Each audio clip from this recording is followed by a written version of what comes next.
오늘은 성탄절입니다. 여러분 아기 예수님의 탄생을 축하하면서 주의 전에 나오신 여러분들 위해 하나님의 크신 은혜와 복이 임하시기를 주님의 이름으로 축원합니다. 오늘 여러분과 함께 나눌 말씀은 성탄절의 비밀을 간직했던 사람들, 성탄절의 비밀을 간직했던 사람들이라는 제목입니다. 모든 사람들은 한두 가지 비밀 정도는 다 가지고 있을 것입니다. 그 비밀이 나쁜 비밀일 수도 있고 좋은 비밀일 수도 있습니다. 심지어 세상에서 제일 가깝다고 하는 부부지간에도 각자 감추고 싶은 비밀을 한 가지쯤은 마음속 깊은 곳에 이렇게 꽁꽁 싸두고 있지 않을까요? 여러분은 어떤 비밀을 가지고 있으십니까? 저 역시 여러분이 알지 못하는 어두운 과거를 비밀로 가지고 있다는 사실을 여러분 아실 분들은 아시지요. 재미있는 사실은 그 나쁜 비밀조차도 때로는 저를 지탱해주는 작은 힘이 되기도 한다는 사실이 참으로 아이러니합니다. 하물며 좋은 비밀을 가지고 있다면 인생에 얼마나 큰 힘이 될 수 있을까요? TV 드라마를 보면 출생의 비밀이 꼭 등장하는데 주인공이 어느 회장님의 잃어버린 아들이거나 최소한 숨겨진 아들이나 딸로 등장을 합니다. 그것도 아니면 아들은 회장님의 아들로 사는데 생모는 길거리에서 노점을 하는 사람이다. 이런 구성입니다. 그런 경우 공통적인 특징이 있는데 왠지 모르게 그런 비밀이 있는 사람들은 보통 사람들과는 뭔가 달라도 좀 다른 모습을 가지고 있습니다.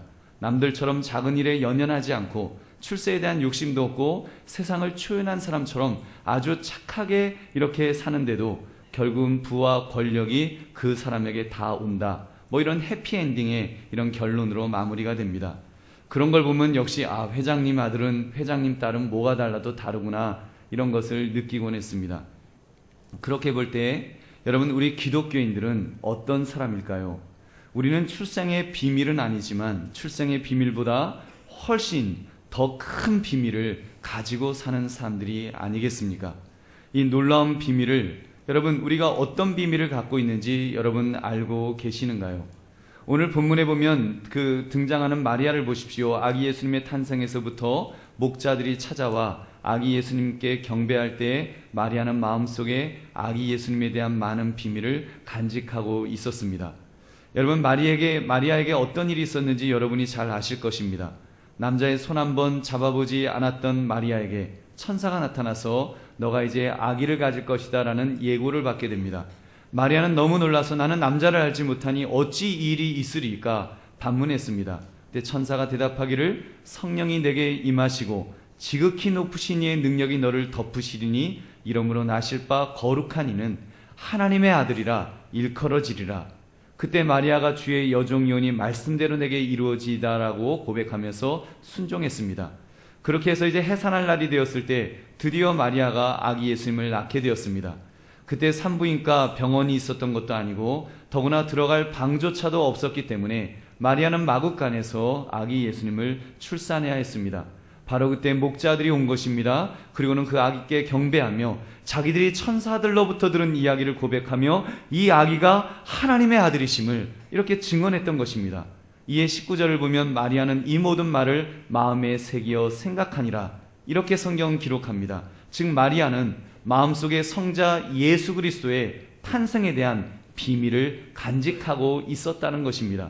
여러분 그렇다면 우리 오늘날 우리 기독교인들 예수님을 믿는다고 하고 있는 우리 기독교인들은 어떠합니까? 과연 출생의 비밀보다 훨씬 더 큰 이 비밀을 마음속에 간직하고 있는지요? 기독교는 신비주의는 아니지만 신비가 있어야 되는데 신비가 더 이상 존재하지 않는 것은 아닙니까? 요즘 우리 친구들 보면 스마트폰이다 인터넷이다 컴퓨터 시대가 되어서 그런지 과학적으로 무엇인가 증명되지 않으면 눈에 보이지 않으면 못 믿겠다 덮어놓고 의심부터 합니다. 전에는 기적적인 은혜가 있었다는 간증들이 넘쳐났었는데 요즘은 너무 현실적으로 되어버리지는 않았는지요. 그러다 보니 신앙생활은 사라지고 종교생활만 하는 체험도 능력도 사라져버린 껍데기 신앙생활을 하고 있는 것은 아닙니까? 무엇인가 영적으로 깨어날 때라고 믿습니다.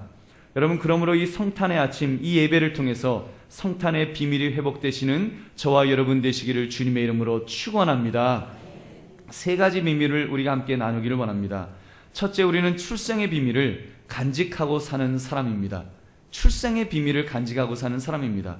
출생의 비밀, 여러분 놀라셨죠? 출생의 비밀이라고 하니까 아버지가 따로 있다는 말인가? 혹시 우리 아버지가 재벌가의 총수라는 말씀인가? 여러분 혹시 그런 기대는 혹시 안 가지시는지요? 일단 여러분 우리 예수님의 출생의 비밀을 먼저 생각해 보시기 바랍니다. 아기 예수님의 출생의 비밀, 다른 사람은 몰라도 마리아는 알고 있었습니다. 마리아가 체험했던 놀라운 비밀을 생각해 보십시오. 성령이 그녀에게 임하시고 지극히 높으신 이의 능력이 그녀를 덮으실 때 마리아는 느꼈을 것입니다. 창조주 하나님의 능력이 처녀인 자기 몸에 아기를 갖게 만드는 기적을 일으켰다는 사실을 마리아는 알았을 것입니다. 처녀가 아이를 가졌다고 사람들은 이러쿵저러쿵 말을 해도 마리아만은 그 신비한 비밀을 알지 않았겠습니까? 이것이 그녀에게 얼마나 신비한 비밀로 그녀의 마음속에 평생을 자리 잡고 있었을까요? 오늘 본문에서도 목자들이 흥분한 목소리로 자기들이 체험한 천사들과 그 천사들이 전한 소식을 이야기해 주었을 때 마리아는 그 비밀을 마음에 새겼다 그랬습니다. 누가복음 2장 19절, 마리아는 이 모든 말을 마음에 새기어 생각하니라. 즉 마음속에 비밀로 간직했다는 것입니다. 그 이후에 마리아가 어떻게 살았을까? 여러분 한번 상상을 해보시기 바랍니다. 목수의 아내로서 마리아의 삶이 얼마나 고단하고 힘들었을까요? 착한 마음 먹고 착하고 우아하게 살려고 해도 뭐가 좀 있어야지 착하게 사는 것도 가능하지 않습니까? 쌀떡에서 인심도 난다고 뭐가 좀 있어야지 너무 가난하면 사실 이 악만 남을 때가 있습니다. 천박하던 사람도 고급 승용차 타고 명품 옷으로 휘어감으면 행동거지가 점점 우아하게 변하기 마련입니다. 그러나 아무리 우아한 사람도 몸빼바지 입혀놓고 시장판에 앉혀보십시오. 왕년에 시를 쓰고 문학을 논하던 문학소녀도 거친 장사꾼이 되는 것입니다. 여참은 팔 걷어붙이고 육두문자를 날리면서 싸우려고 덤벼드는 그런 사람이 되기가 쉽다는 것입니다. 그러나 그 비밀을 간직한 마리아가 그렇게 살았을까요? 저는 아니라고 봅니다. 자기 몸속에 성자 예수님을 잉태했던 몸인데 적어도 그 영적 비밀을 여전히 간직하고 있는 마리아라면 무엇인가 다르지 않았겠습니까? 오죽하면 천주교에서 성모 마리아 하나님의 아들의 친어머니이니 성모로 모시고 그 어머니께서 그 말씀 좀 잘해달라고 성모 마리아시여라고 하면서 이렇게 숭앙하는 것을 우리가 볼 수 있습니다. 그렇다면 여러분 우리 믿음의 사람은 마리아 정도의 비밀은 아니어도 나름 자신이 성령으로 잉태되었다는 출생의 비밀 한 가지쯤은 가지고 살아야 되지 않겠습니까? 깜짝 놀랐지요? 여러분 예수님만 성령으로 잉태된 것이 아닙니다. 저와 여러분도 차원이 다를 뿐이지 여러분 성령으로 잉태된 줄로 믿습니다. 아마 아멘 하시는 분들도 있고 저게 무슨 말이냐 그런 분도 계실 것입니다. 물론 우리의 육신이 겉사람이 잉태된 것은 아니고 우리의 속사람이 성령으로 잉태된 것입니다. 즉 성령으로 새 생명을 얻은 사람인 줄 여러분 믿으시기 바랍니다. 그래서 예수 믿는 사람은 그 신분이 바뀌었습니다. 팔자라는 말 기독교에서는 쓰면 안 되는 말이지만 영적으로 말하면 팔자가 바뀐 것입니다. 요한복음 1장 12절부터 13절 말씀, 영접하는 자 곧 그 이름을 믿는 자들에게는 하나님의 자녀가 되는 권세를 주셨으니 이는 혈통으로나 육정으로나 사람의 뜻으로 나지 아니하고 오직 하나님께로부터 난 자들이니라. 아멘. 우리의 속사람은 하나님께로부터 즉 성령으로 난 줄 다시 한번 믿으시기 바랍니다. 이 출생의 비밀을 간직한 사람이 바로 우리들이라는 것입니다. 저는 이런 점에서 믿음의 사람은 뭐가 달라도 좀 달라야 한다고 믿습니다. 생각도 다르고 행동도 달라야 합니다. 꼭 착한 사람까지는 못 되어도 적어도 착하게 살려고 애쓰는 사람이 되어야 하는 것입니다. 저는 개인적으로 인간은 성악설에서 시작하여 성선설로 가는 존재다라고 이해하고 있습니다. 인간은 날 때부터 악하게 태어난 것 같습니다. 즉 죄를 가지고 태어났다는 것입니다. 그래서 가만히 보면 본성적으로 악합니다. 여러분 우리의 본성이 악한 면이 분명히 있어요. 저도 제가 은혜 받기 전에 얼마나 악했는지 모릅니다. 제가 왕년에 악한 마음을 먹었을 때는 제 별명이 믿거나 말거나지만 상막이었습니다. 상막이 너무 상막하다 해서 비웃는 분들도 계시지만 그때는 그랬어요. 그런 제가 지금 조금 착해 보이죠. 솔직히 말씀드리면 무늬만 착한 것이지 실제로 착한 것 아닙니다. 물론 성령의 은혜로 많이 부드러워지고 생각도 바뀌고 성품도 바뀌고는 있지만 아직도 제 속에 이 죄성이 불끈불끈 올라올 때는 너 아직 멀었다 싶습니다. 여러분, 성악설에서 성선설로 가려고 몸부림을 치는데 옛사람이 잘 안 죽습니다. 그래서 날마다 제 자신을 복종시키는 것입니다. 계속 죽여나갈 것입니다. 바울은 이런 자신의 모습을 보면서 나는 날마다 죽노라. 사도 바울조차도 그렇게 고백했던 것입니다. 사랑하는 성도들이요, 여러분 안에 속사람이 있습니다. 겉사람과 대조할 때는 속사람이라고 부르고 옛사람과 대조할 때는 새사람, 아무튼 거듭난 이후에 출생한 새 생명이 있음에 틀림없습니다. 그 출생의 비밀을 우리는 가지고 있어야 하는 것입니다. 여러분, 그러나 거듭났다고 사실 성자가 된 것은 아닙니다. 거듭났다고 하면서도 아직도 본성적으로는 자꾸 이기적으로 죄 짓는 쪽으로 머리가 돌아가지만 그렇게 안 살려고 애쓰는 사람이 우리들인 것입니다. 본성이 착해서가 아니라, 물론 본성이 착하면 제일 좋은 것이고요, 설령 착하지 않더라도 착하게 살려고 몸부림치시기를 주의 이름으로 축원합니다. 빌립보서 1장 6절 너희 안에서 착한 일을 시작하신 이가 그리스도 예수의 날까지 이루실 줄을 우리는 확신하노라. 여러분, 착해서 착한 것이 아니라 내 안에서 착한 일을 시작하신 이가 계시다는 이 말씀을 붙드십시오. 나에게 새 생명을 주신 분이 착한 일도 시작하신 것입니다.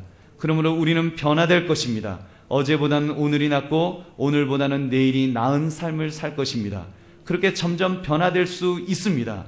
우리는 이 출생의 비밀이 있기 때문에, 성령을 통하여 우리에게 새 생명이 있기 때문에 그렇게 변화되는 것입니다. 이 놀라운 출생의 비밀로 인해서 역동적인 변화 속에 주님을 닮아가시는 저와 여러분 되시기를 주님의 이름으로 축원합니다.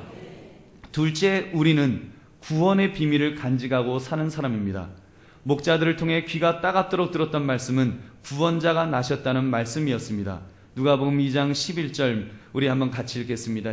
누가복음 2장 11절 말씀 같이 읽겠습니다. 시작. 오늘 다윗의 동네에 너희를 위하여 구주가 나셨으니 곧 그리스도 주시니라. 아멘. 보면 구주가 나셨다, 구원자, 구세주라는 말입니다. 이 명칭은 사실 예수님에게만 붙여진 고유 명사와 같은 명칭입니다. 누가복음 1장 31절에서 마리아는 그 이름을 예수라 하라 할 때 이미 그는 들었습니다. 왜냐하면 예수라는 뜻이 구원자라는 뜻으로 우리를 죄에서 구원하실 자라는 의미를 가지고 있기 때문입니다. 사랑하는 성도들이여, 그렇게 볼 때 여러분에게 아기 예수님은 어떤 존재이십니까? 여러분에게 예수 그리스도라는 이름은 어떤 의미를 가지고 있냐는 말입니다. 여러분, 구원자라는 의미를 확실히 가지고 있으신가요?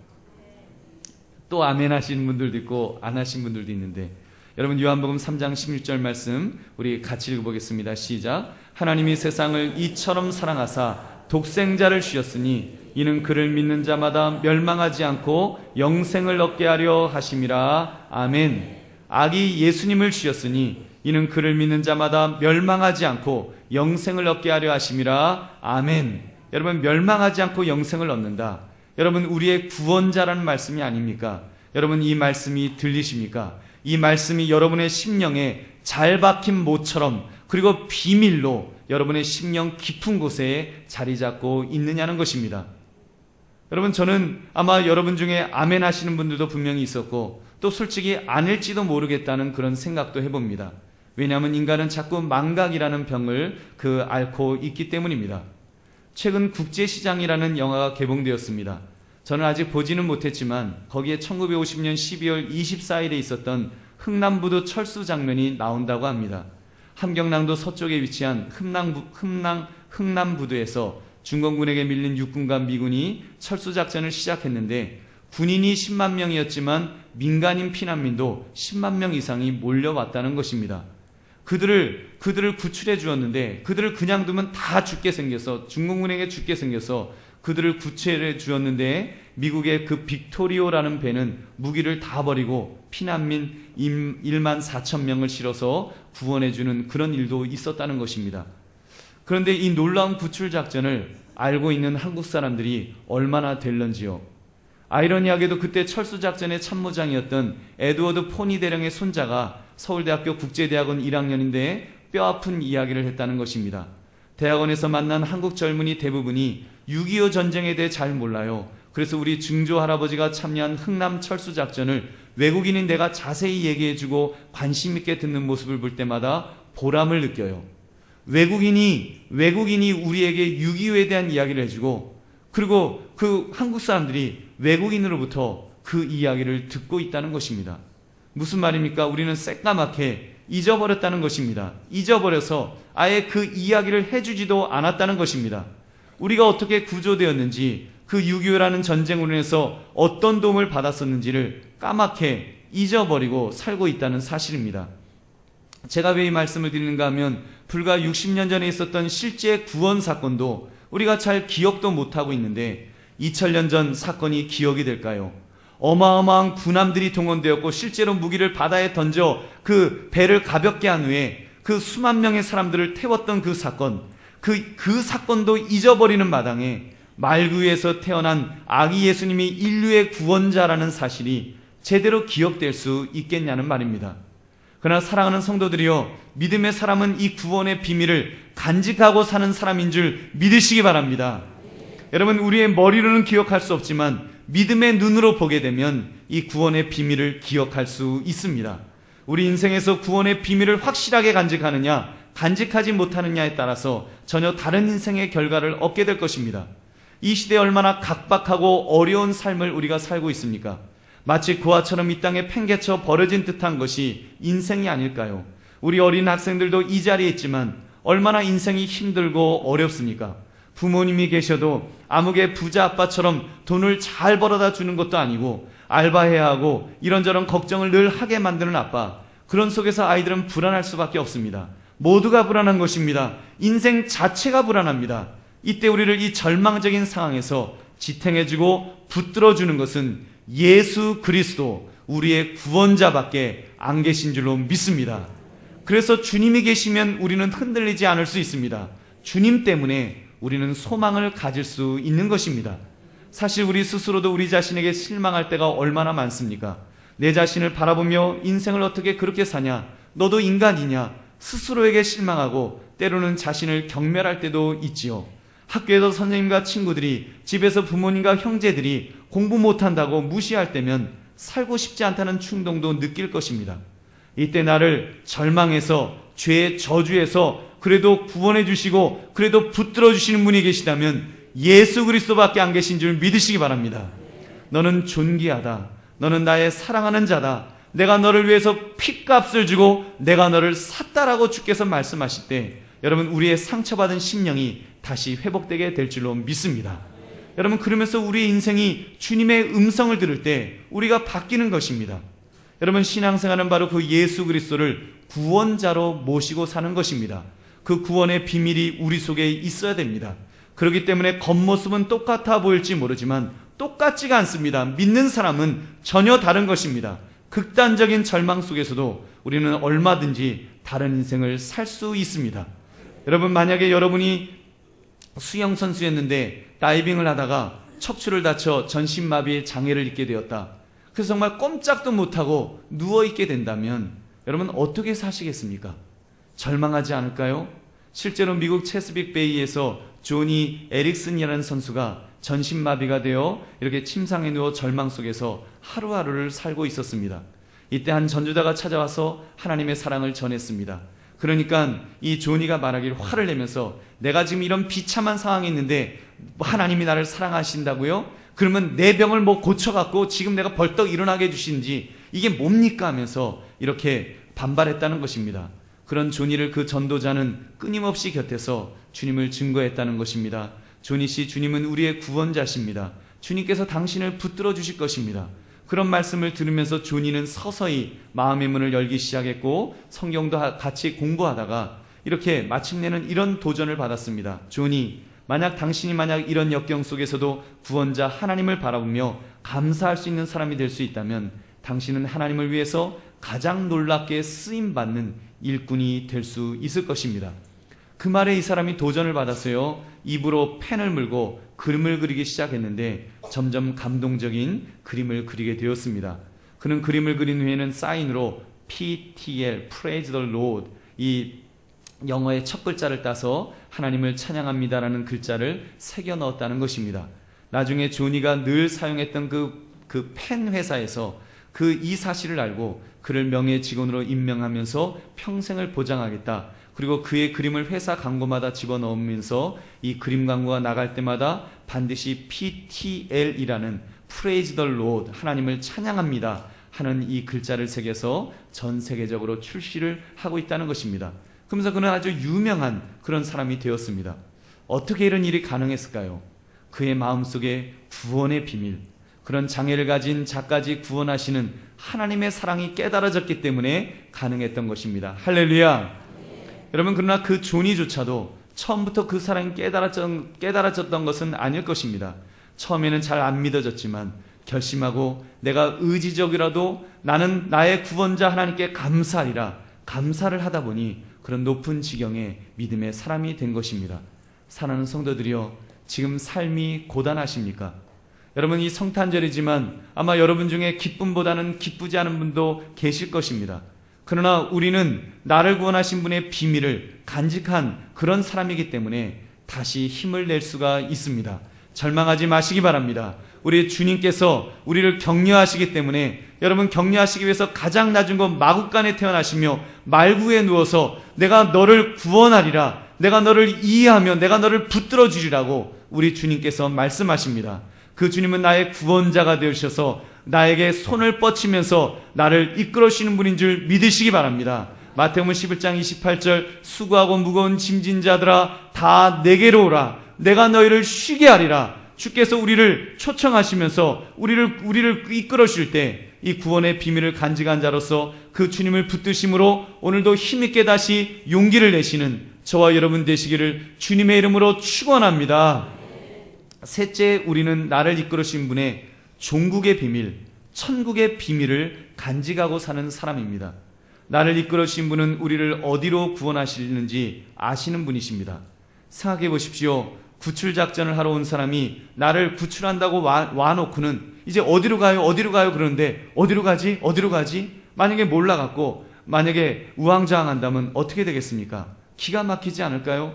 여러분, 얼마 전 딸을 IS 이슬람 극단주의자들의 마수에서 빼어낸 용감한 어머니에 대한 기사를 읽은 적이 있습니다. 모니크라는 네덜란드 여성인데 딸이 애인을 따라서 이슬람 극단주의자를 그가 되어서 IS에 입단했었는데 딸이 후회를 하면서 엄마 나를 좀 구해주세요, 이런 그 소식을 전해온 것입니다. 그 소식을 들은 엄마 모니크가 경찰에 도움을 요청했지만 이게 우리가 도울 수 있는 일이 없습니다, 오히려 당신이 거기 가면 당신도 안 됩니다, 이런 식으로 절망적인 답변만을 했다는 것입니다. 그래서 엄마가 직접 이 시리아 IS 본거지로 날아가서 부르카로 이 시커먼 옷으로 온몸을 휘감아서 위장한 채 딸을 구출해내는데 이 시리아 국경을 넘어 터키로, 또 터키 주재 네덜란드 그 대사관을 통해서 이렇게 집으로 돌아올 수 있었다는 것입니다. 만약 엄마 모니크가 들어가서 구하기는 했는데 야 딸아 어디로 가지 하면서 막 헤매고 있었다면 여러분 어떻게 되겠습니까? 근데 여러분, 실제로 이 세상에 있는 수많은 종교들이 그렇게 우왕좌왕하는 경우가 얼마나 많은지요. 여러분, 불교는 당신은 돌을 닦으면 부처가 될 수 있습니다, 이렇게 가르칩니다. 말은 합니다. 근데 실제로는 뜬구름 잡는 말로 더 사람을 헤매게 만듭니다. 물은 물이요 산은 산이로 됨. 도대체 무슨 말인지, 이걸 어디다 갖다 붙여야 될지 도무지 모르는 말을, 그러면 심오하다라고 할지 모르지만 도대체 어디로 가라는 것입니까? 물로 가라는 거래요, 산으로 가라는 거예요, 알아서 가라는 것입니다. 얼마나 황당합니까? 우리의 구원자 예수 그리스도는 우리를 어디로 이끌어야 될지 분명히 아시는 분이십니다. 할렐루야. 요한복음 14장 2절 3절 말씀, 내 아버지 집에 거할 것이 많도다, 그렇지 않으면 너희에게 일렀으리라. 내가 너희를 위하여 거처를 예비하러 가노니 가서 너희를 위하여 거처를 예비하면 내가 다시 와서 너희를 내게로 영접하여 나 있는 곳에 너희도 있게 하리라. 아멘. 우리 주님은요, 아예 그냥 어디로 가자 방향만 정해주신 것이 아니라 우리가 거처할 곳을 예비하러 이미 가신다고 말씀하셨습니다. 우리가 어디로 갈지 또 어디에 거쳐야 될 것까지 미리 준비해 놓으신다고 주님 말씀하신 것입니다. 요한복음 14장 6절 말씀, 예수께서 이르시되 내가 곧 길이요 진리요 생명이니 나로 말미암지 않고는 아버지께로 올 자가 없느니라. 아멘. 여러분, 얼마나 분명한 가르침입니까? 그러니까 우리는 갈 곳이 분명히 제시되어 있습니다. 아버지 집, 천국을 향해 가는 사람들입니다. 우리 예수님은 바로 천국으로 우리를 이끌어 주시기 위해서 2000년 전에 이 땅에 오신 줄 믿으시기 바랍니다. 여러분, 생각해 보십시오. 나를 이끌어 주실 분의 종국의 비밀을 간직했다면, 그렇기 때문에 이런 고백도 우리는 할 수 있는 것입니다. 예수 믿는 사람은 종국의 비밀을 가진 사람이기 때문에 이런 고백도 합니다. 살면 좋고 죽으면 더 좋고. 여러분, 이 말이 보통 말이 아니에요. 지금 죽어도 천국 갈 수 있습니까? 라고 물었을 때, 네, 저 지금 죽어도 천국 갈 수 있습니다. 이런 말을 할 수 있는 거. 여러분, 이게 보통 말이 아닌 것입니다. 이 고백을 하려면 아마 제가 모르긴 몰라도 한 1000년쯤 산속 깊은 곳, 굴 속에 들어가갖고 돌을 닦아서 신선쯤 되거나 아니면 산신령쯤 경지를 가야 겨우 할 수 있는 말이 아니겠습니까? 여러분, 어떻게 살면 좋고 죽으면 더 좋고란 말을 우리가 쉽게 할 수 있을까요? 근데 우리는, 여러분, 교회에 나오신 지 얼마 되지 않은 사람도 확신반만 제대로 공부하시면 이 말을 할 수 있습니다. 저는 지금 죽어도 천국 갈 수 있습니다. 여러분, 이렇게 할 수 있는 이유는 우리의 구원자가 나를 어디로 이끌어 가실지를 확실히 알고 계시기 때문인 줄로 믿습니다. 천국으로 이끌어 가심을 알기에 확신하는 것입니다. 내 아버지 집에는 거할 곳이 많도다. 그 아버지 집이 얼마나 좋은 곳인지요. 요한계시록 21장 2절부터 4절 말씀, 또 내가 보매 거룩한 성 새 예루살렘이 하나님께로부터 하늘에서 내려오니 그 준비한 것이 신부가 남편을 위하여 단장한 것 같더라. 내가 들으니 보좌에서 큰 음성이 나서 이르되 보라, 하나님의 장막이 사람들과 함께 있음에 하나님이 그들과 함께 계시리니 그들은 하나님의 백성이 되고 하나님은 친히 그들과 함께 계셔서 모든 눈물을 그 눈에서 닦아주시니 다시는 사망이 없고 애통하는 것이나 곡하는 것이나 아픈 것이 다시 있지 아니하리니 처음 것들이 다 지나갔음이러라. 아멘. 여러분, 우리의 종착역이 이렇게 있다는 것입니다. 그래서 우리는 순례자로 살아가는 것입니다. 나그네처럼 살아가는데요, 우리가 돌아갈 그 종착역은 너무너무 좋은 것, 가장 아름다운 것, 우리 하나님께서 예비하신 천국인 줄로 믿습니다. 여러분, 우리의 육신의 몸, 여러분, 우리의 육신 몸을 보십시오. 우리 어르신들 속으로 아마 그런 분도 계실 것입니다. 아이고, 기왕 천국에 대한 소망을 가지고 살 것 같았으면 좀 젊어서 싱싱할 때 그때 좀 가면 좋겠는데 후회된다. 이제는 쪼글쪼글해진 이런 얼굴로, 또 이렇게 구부러진 허리로, 또 아이고 관절염도 있는데 내가 어떻게 가나, 이런 걱정 혹시 갖고 계신 분 있으면 여러분 붙들어 매시기 바랍니다. 사도 바울은 우리의 육신의 부활에 대해서 씨와 열매의 관계로 친절하게 이런 설명을 해주었습니다. 우리 고린도전서 15장 35절부터 38절까지 우리 한번 같이 읽어보겠습니다. 시작. 누가 묻기를 죽은 자들이 어떻게 다시 살아나며 어떠한 몸으로 오느냐 하리니, 어리석은 자여, 내가 뿌리는 씨가 죽지 않으면 살아나지 못하겠고 또 내가 뿌리는 것은 장래의 형체를 뿌리는 것이 아니요 다만 밀이나 다른 것의 알맹이 뿐이로되 하나님이 그 뜻대로 그에게 형체를 주시되 갓 종자에게 그 형체를 주시느니라. 아멘. 여러분, 우리가 그런 말을 해요. 우리 천국 가게 되면 주님 재림하시면 우리가 아름다운 모습으로 이제 부활할 것이라고, 우리가 완전히 다른 모습으로 부활해서 주님 앞에 갈 것이라는 그런 이야기를 합니다. 그러면 사람들이 그러는 거예요. 어떻게 그게 가능하느냐고. 땅속에 묻어 썩으면은 막 구데기가 드글드글하고 막 그런데 다 썩어버리는데, 화장되면 한 줌의 재가 돼버리는데 어떻게 부활을 할 수 있다는 거예요. 그런 질문을 이미 이 사도 바울 때도 했다는 것입니다. 그때 사도 바울이 한 이야기가 사과씨 한 개와 사과나무 전체를 비유한 것입니다.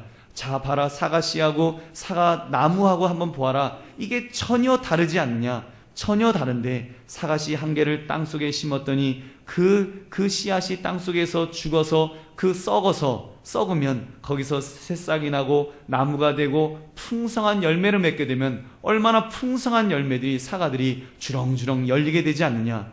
우리 부활도 그와 같다는 것입니다. 우리가 때가 되면 우리는 죽어 육신은 땅속에 묻히지만 때로는 화장을 해서 한 줌의 재가 될 수 있지만 우리의 구원자 예수 그리스도께서 다시 재림하실 때가 되면 우리의 육신까지도 새로운 부활체로 여러분 그렇게 될 줄로 믿습니다. 사도 바울은 그 영광스러운 장면을 이렇게 고백합니다. 고린도전서 15장 52절부터 53절 나팔 소리가 나매 죽은 자들이 썩지 아니할 것으로 다시 살아나고 우리도 변화되리라. 이 썩을 것이 반드시 썩지 아니할 것을 입겠고 이 죽을 것이 죽지 아니함을 입으리로다. 아멘. 그래서 우리는 하나님과 천국에서 영원히 천국에서 살게 되는 것입니다. 여러분 지금 좀 집이 없어도 괜찮습니다. 지금 우리가 좀 힘들어도 괜찮습니다. 우리의 구원자 예수님은, 천국을 예비하신 예수님은 참으로 마국간에서 그렇게 태어나셨습니다. 여우도 굴이 있고 이렇게 새들 공중의 새도 집이 있으되 인자는 머리 둘 곳이 없도다 하시면서 우리 예수님 그렇게 공생의 삶을 사셨습니다. 여러분 그러니 여러분 우리가 지금 좀 가난해도 괜찮은 것입니다. 괜찮아요. 집이 없어도 정말 괜찮다니까요. 왜냐하면 우리 주님께서 더 나은 본향, 즉 하늘에 있는 나라를 사모하는 사람들에게 가장 귀한 것을 예비해 놓으셨기 때문인 줄로 믿습니다. 그러므로 종국의 비밀, 천국의 비밀을 통해서 위로받고 힘을 얻으시기를 주님의 이름으로 축원합니다. 말씀을 맺습니다. 성탄절의 비밀을 간직했던 사람들, 목자들도 있었을 것이고 동방박사들도 있었고 특별히 예수님을 그 잉태한 마리아, 그 모든 비밀의 말씀을 마음에 새기어 생각했다고 그렇게 말씀합니다. 여러분 우리 성탄절을 맞이해서 적어도 지금 이 자리에 오기까지 얼마나 피곤하셨습니까? 어제 조금 노셨던 분들 뭐라 그러죠? 캐롤송이 아니라 새벽송. 네. 그 새벽송 하신 분들 많이 피곤하실 것입니다. 그러나 여러분 이 자리에 오시고 또 찬양대를 준비하기 위해서 또 여러 가지로 준비하시면서 얼마나 피곤하시고 힘드십니까? 그러나 여러분 우리가 이 자리에 온 것이 시간이 아까운 것이 아니라, 이 자리에 온 것이 덧없는 것이 아니라 우리는 참으로 놀라운 비밀을 가진 그런 자이기 때문에 이 자리에 온 줄로 믿습니다. 우리는 영적 출생의 비밀이 있다 그랬습니다. 우리는 구원의 비밀이 있다 그랬습니다. 우리는 종국의 비밀고 천국의 비밀을 소유한 자들이라 그랬습니다. 그러면 오늘 성탄절을 통해서 이 비밀을 간직한 자로서 담대하게 살아가시며 또 동시에 이 놀라운 소식을 전하는 증인으로 살아가시는 저와 여러분 되시기를 주님의 이름으로 축원합니다. 우리 이 시간 함께 기도하겠습니다.